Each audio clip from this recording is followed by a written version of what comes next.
Amid the circular world of the offensive huddle, 10 men gather around the figure who will guide them through a defense and to the promised land of the end zone. This man is the quarterback, leader, and propellant for an offense. At the line of scrimmage, his command becomes their law, for an offense must realize but one objective: forward movement. And to this end, it is the quarterback who must deliver.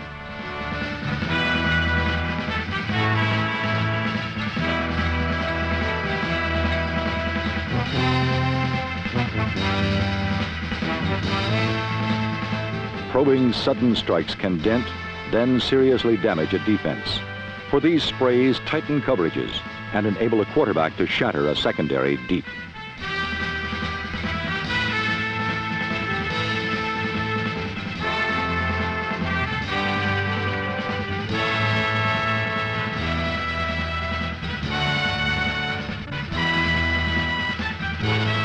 To counter the aerial exploits of the quarterback, defenders look to defuse the bomb before it can explode. Thus, the sack is the best pass defense there is.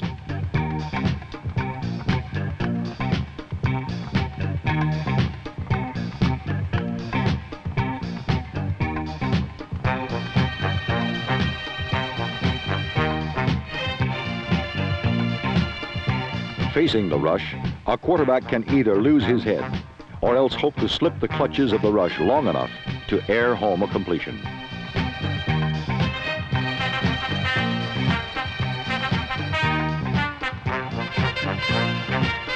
A last-second release can pry open a defense, while perseverance will dismantle it.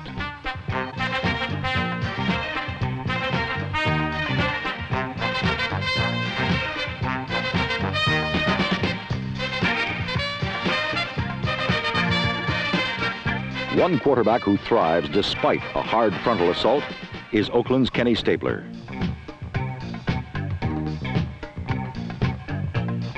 Three times last Sunday, Stabler withstood Green Bay Packer pressure long enough for touchdowns, which earned his Raiders an 18-14 victory.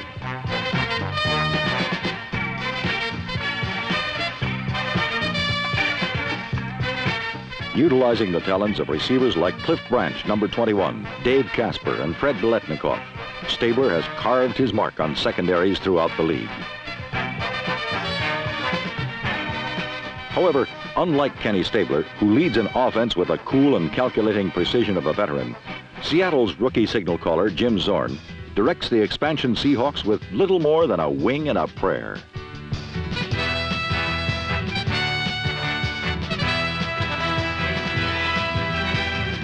Both have been known to work for Zorn, but neither proved effective last Sunday, as 6 times the Detroit Lions intercepted his passes, returning 2 for touchdowns during a 41-14 Lion frolic. As Zorn faltered against the league's top-ranked defense, Lion quarterback Greg Landry excelled against the league's worst, shelling Seattle with 3 touchdown passes.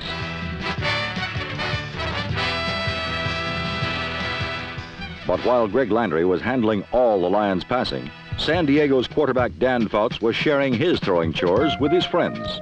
A Donnie Woods to Sam Scarber connection clicked for 1 Charger score opposite the Cleveland Browns, and Fouts lofted 23 other completions, including one to sure-handed Charlie Joyner for San Diego's other touchdown.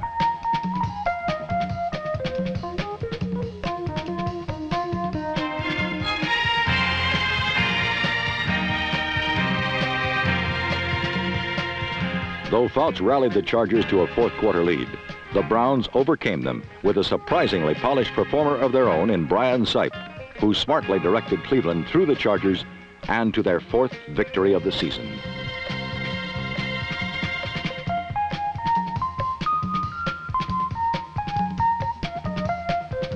Taking advantage of talent like smooth-striding Greg Pruitt, Sipe channeled the Browns toward 3 touchdowns, 2 of which left the arm of Sipe and felled the Chargers 21-17. For Kenny Stabler, Greg Landry, and Brian Sipe, last Sunday was another step toward measuring themselves against the yardstick that gauges all quarterbacks, victory. To these go the glory. To the others, disappointment. Yet with the coming Sunday, all will be equal once more. as each must prove himself once again.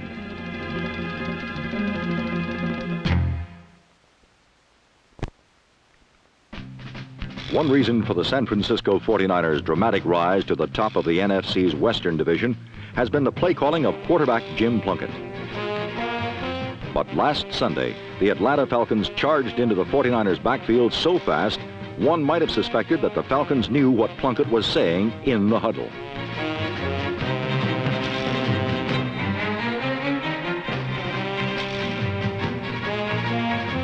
But Plunkett's problems were nothing compared to those of Atlanta's quarterback. The 49ers lead the NFL in quarterback sacks. They crushed Kim McQuilkin 8 times and completely obliterated the Falcons' offense.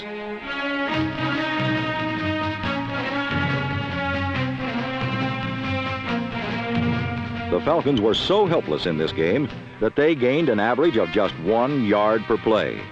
In other words, if you gave Atlanta the ball for 7 straight plays, it would be 8th and 3.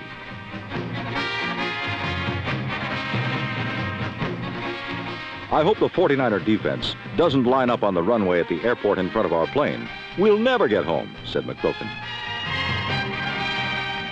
The punt team added to Atlanta's woes when this wayward center snap flew out of the end zone to give the 49ers a safety.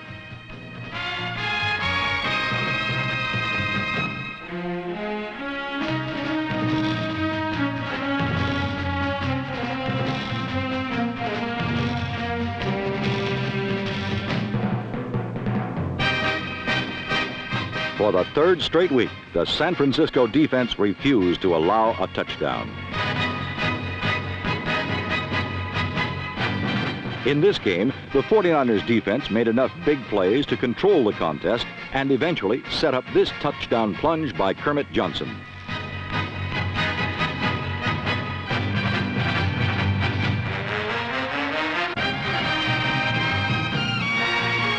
While San Francisco needed only a solid defense to gain a 15-0 win over the Falcons, the Minnesota Vikings' victory over the Philadelphia Eagles was a perfect demonstration of the multiple talents of the team. Fran Tarkenton used his pitch and putt passing attack to slice up the Eagles. He first got them thinking about flare passes to his running backs, then shifted his attentions to his wide receivers.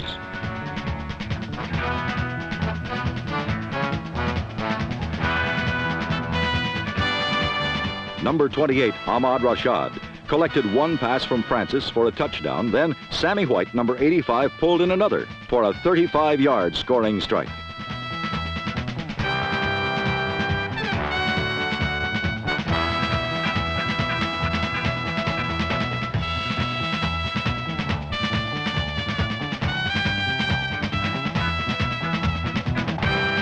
Defensively, Minnesota was so effective that this pass interception by Bill Bradley was Philadelphia's longest gain of the day, and it set up the Eagles' only touchdown.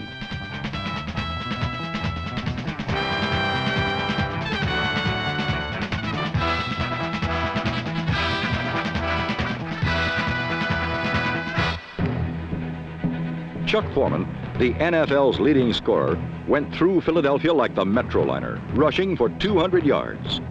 Foreman scored twice and led Minnesota to an easy 31-12 win.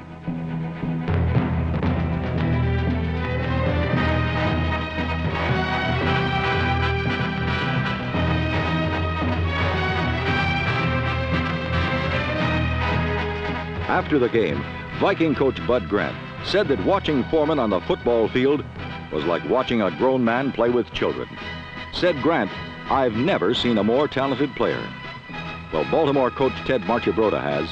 He calls his quarterback, Burt Jones, the most explosive weapon in the game. Last Sunday against the Jets, Jones backed up his coach's boast by passing for 300 yards and leading the Colts to their 6th victory. Jones, who is the league's highest-rated passer, threw 2 scoring passes to Roger Carr, number 81.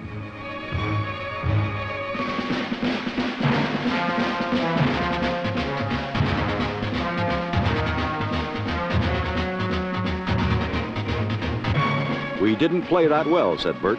In fact, the final score made the teams look more evenly matched than they were.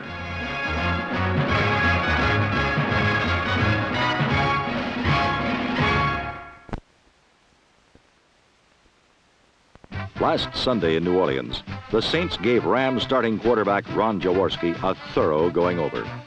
The Saints had 5 sacks and held Los Angeles to negligible yardage through the first 3 quarters. Meanwhile, on offense, number 10, Bobby Douglas, relieved Bobby Scott at quarterback. And referring to his old Chicago Bears book of broken plays, Douglas completed 15 of 23 passes and carried the Saints to a surprising 10-10 tie in the 4th period.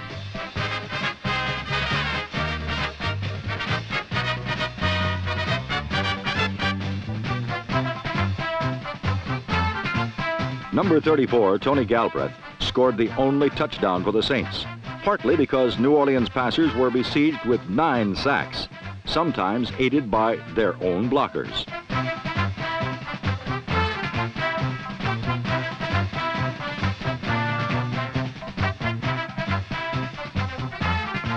In the 4th period, the Rams summoned Pat Hayden, who had been quietly recuperating from a concussion.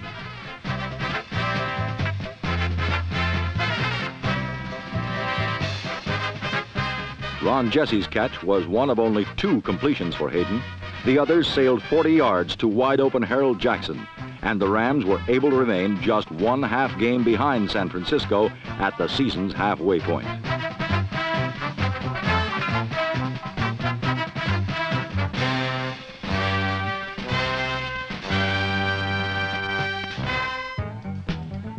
In Houston, Oiler quarterback Dan Pastorini could find no place to hide from the AFC's top-ranked defensive team, the Cincinnati Bengals.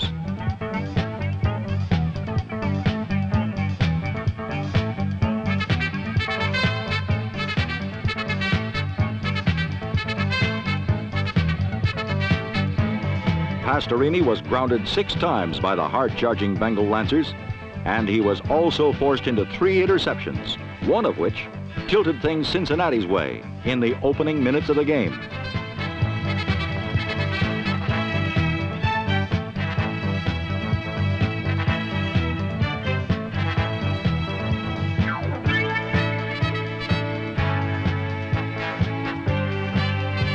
Cornerback Ken Riley had the Bengals in perfect position, but it still took the acrobatic team of Ken Anderson and Isaac Curtis to score the touchdown.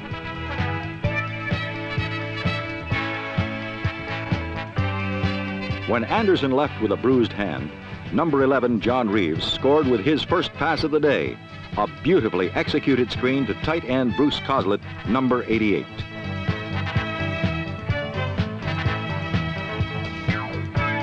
The play of the game, and probably of the week, was started by the charge of Bengal defensive tackle Bob Brown.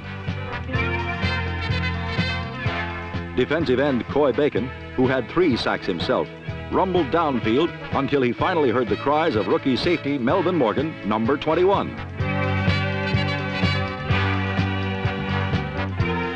The 80-yard fumble recovery clinched Cincinnati's 3rd straight over Houston, 27-7, and left the Bengals alone at the top of the NFL's most competitive division, the AFC Central.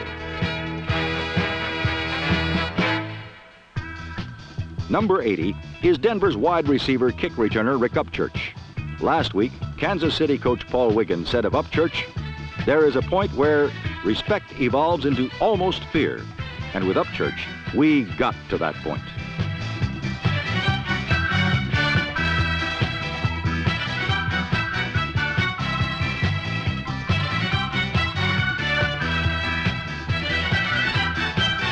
Steve Ramsey's Bronco offense broke out of a slump with 4 touchdowns against the NFL's last-ranked defense, but in a game of nearly 1,000 yards of total offense, the Chiefs' high-caliber offense did some exploding of its own.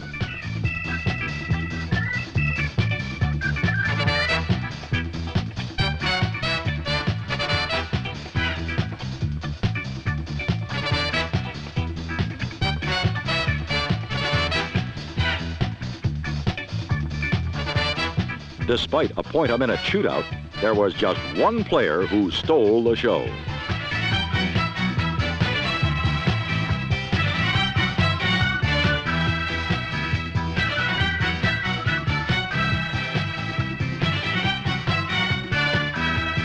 Rick Upchurch scored on a punt return for the fourth time this season, tying the NFL record set in 1951 by Jack Christensen. Upchurch now has the whole second half of the season to try and set a new record. Final score, Kansas City 26, Denver 35.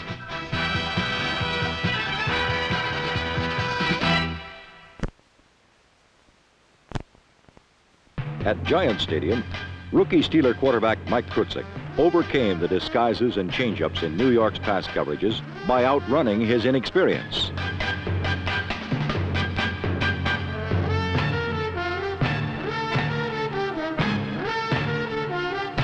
Unfortunately, the winless Giants cannot outdistance their mistakes. Against Pittsburgh, they timidly went down to their seventh straight defeat as the steel curtain engulfed, then spit out their offense.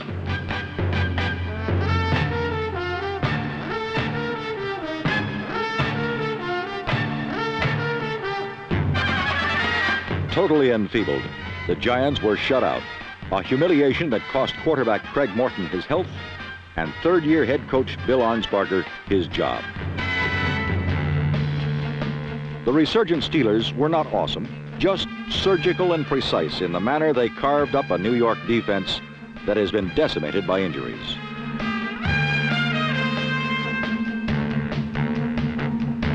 Pittsburgh played almost contemptuously, knowing they were going to win all the time. So they ran a lot, passed little, and won big, 27-0.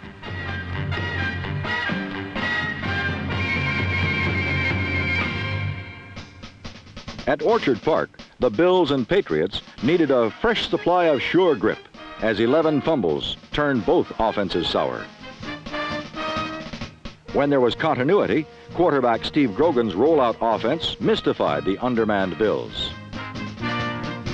The threat of silky smooth receivers like number 81 Russ Francis make defenses respect Grogan's arm, but in effect pave the way for the planned runs that make the spindly general so doubly dangerous.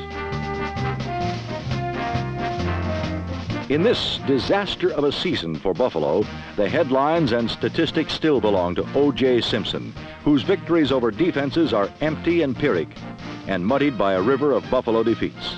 Simpson scored twice against the Patriots, but the Bills lost 26-22.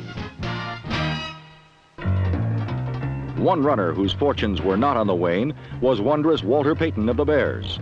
With over 700 yards rushing, number 34 tried to become the first man to catapult out of Texas Stadium. Held to 41 yards, Payton was hamstrung by the doomsday defense that cut off his escape routes and made him circumnavigate the field like Magellan on an uncharted course.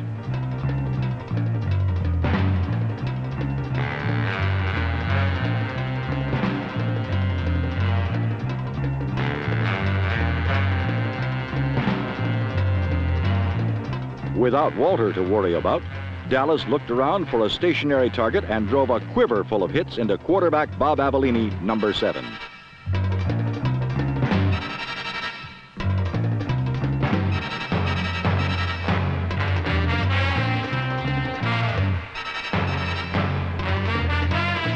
On the day, the Bears managed but 100 yards passing and running, while Roger Staubach orchestrated the many soloists in the NFL's number 1 offense.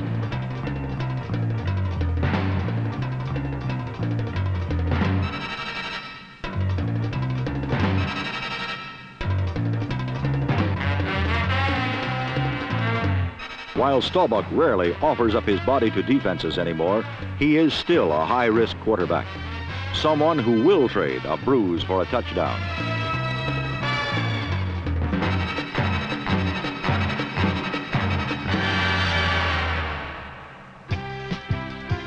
Staubach suffered a fractured finger in the second half, and for the next 2 weeks, the complicated Cowboy offense will be directed by rookie Danny White, who almost turned a surefire win into defeat. White's indiscretions generated most of Chicago's points when an interception by Ross Brubaker ended in a touchdown by Mike Hartenstein, number 73. For 3 years, White was the trigger man for Frank Cush's pro-style attack at Arizona State, a place where quarterbacks who can't throw 60-yard bombs are converted into tight ends to toughen them up.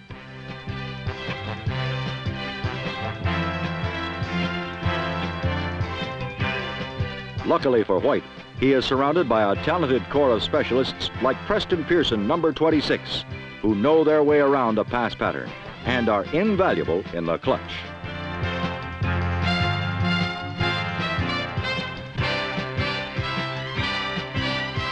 The Cowboys have a pair of backs who run and another pair who catch. Preston Pearson is a catcher, and his 2 touchdowns helped Dallas stay atop the NFC East at the halfway point, 31-21.